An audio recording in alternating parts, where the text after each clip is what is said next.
দীর্ঘদিনের আশা প্রত্যাশা পূরণ হলো ভগবানগোলা 2 নম্বর ব্লক এলাকাবাসীর দীর্ঘদিনের দাবি ছিল একটা electric customer care office Bhagabangola 2 নম্বর ব্লকের মধ্যে হোক।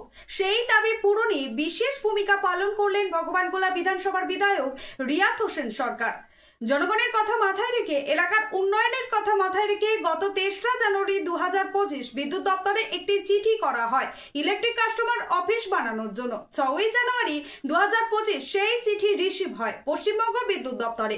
মাননীয় মুখ্যমন্ত্রী মমতা বন্দ্যোপাধ্যায়ের অনুপ্রেরণায় বিদ্যুৎ দপ্তরের মন্ত্রী অরূপ বিশ্বাসের সহযোগিতায় বিধায়ক রিয়াত হোসেন সরকারের উদ্যোগে ভগবানগোলা 2 নম্বর ব্লকে একটি ইলেকট্রিক কাস্টমার কেয়ার অফিস অনুমতি পাওয়া যায় এবং যার তারিখ 17/4/2025।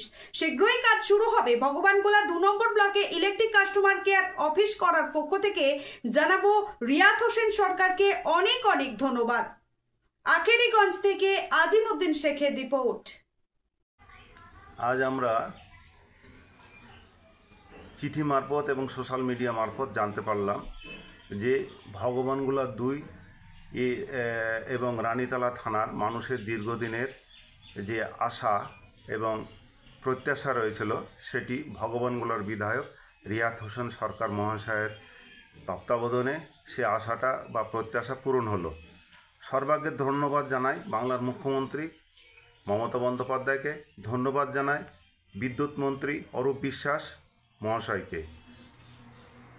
আমাদের মাননীয় বিধায়ক রিয়াত হোসেন সরকার গত 3/1/2025 তারিখ বিদ্যুৎ উন্নয়ন ভবনে পত্র মারফত যে ভগবানগোলা 2 এলাকাবাসীর যে বিদ্যুতের যে কনজিউমার্স আছে এবং বিভিন্ন যে লোক রয়েছেন বা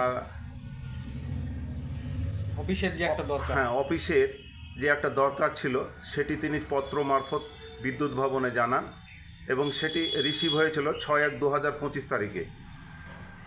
আমরা দেখতে পেলাম সঙ্গে সঙ্গে পশ্চিমবঙ্গ সরকার বিদ্যুৎ উন্নয়ন ভবনের তত্ত্বাবধানে আমাদের সে আশা বা প্রত্যাশা পূরণ হলো। দীর্ঘদিনের আশা আকাঙ্ক্ষা আমরা পূরণ করতে পারলাম ভগবানগোলা 2 এর বিধায়ক রিয়াত হোসেন সরকার মহাশয়ের তত্ত্বাবধানে। আমরা ধন্যবাদ জানাই তাকে যে আমরা জানি দীর্ঘদিনের যে আশা প্রত্যাশা আমরা পূরণ করতে পেরেছি, তার জন্য ভগবানগোলা 2 বিধায়ক রিয়াত হোসেন সরকারের কাছে চিরকৃতজ্ঞ থাকব। শুধু এই নয়, আমরা একটা পত্র মারফত জানতে পারলাম অর্ডার নম্বর MPP 2018-26 এস্টাবলিশ 30/5/2018, যেটা একটা যে কাস্টমার কেয়ার বা অফিস থাকবে তার যে ম্যান পাওয়ার, সে ম্যান পাওয়ার কতজন থাকতে পারে সেটিও উনি পত্র মারফত বা চিঠি মারফত জানিয়ে দিয়েছেন। তো আমরা এলাকাবাসী গভীরভাবে তার কাছে কৃতজ্ঞ থাকব। মানুষকে আগের মতো ভগবানগোলা গিয়ে দীর্ঘক্ষণ লাইনে দাঁড়িয়ে থেকে বিলের জন্য বা কোনো সুযোগ সুবিধার জন্য বা অসুবিধার কথা জানানোর জন্য ভগবানগোলা যেতে হবে না। আমরা রিয়াত হোসেন সরকার মহাশয়ের এই কাজের মাধ্যমে আমরা এখন ভগবানগোলা 2 বা রানীতলা থানার অন্তর্গত অফিসে যে কাস্টমার কেয়ার অফিস করা হলো সেখানে বসে আমরা এই সমস্ত কাজ করতে পারবো। তার জন্য ওনাকে ধন্যবাদ জ্ঞাপন করছি। শুধু আজ যে বিদ্যুৎ বলে নয়, আমরা দেখেছি যে ফায়ার ব্রিগেড থেকে শুরু করে যে বর্তমান যে পরিস্থিতি ওয়াকফ সংশোধনী বিল নিয়ে ওনাকে সবসময় মানুষের পাশে থাকতে অতন্ত্র প্রহরীর মতো সাধারণ মানুষের কাছে উনি থেকেছেন এবং অসহায় চাকরিজীবী মানুষের জন্য উনি আন্দোলনে নেমেছেন। শুধু একটাই কথা বলবো যে মানুষের যে প্রত্যাশা, মানুষের যে আশা, মানুষের যে আবেগ, আমাদের রিয়াত হোসেন সরকার মহাশয়কে ধরে দীর্ঘদিন ধরে মানুষ তার পাশে আছে, মানুষের পাশে উনি আছেন।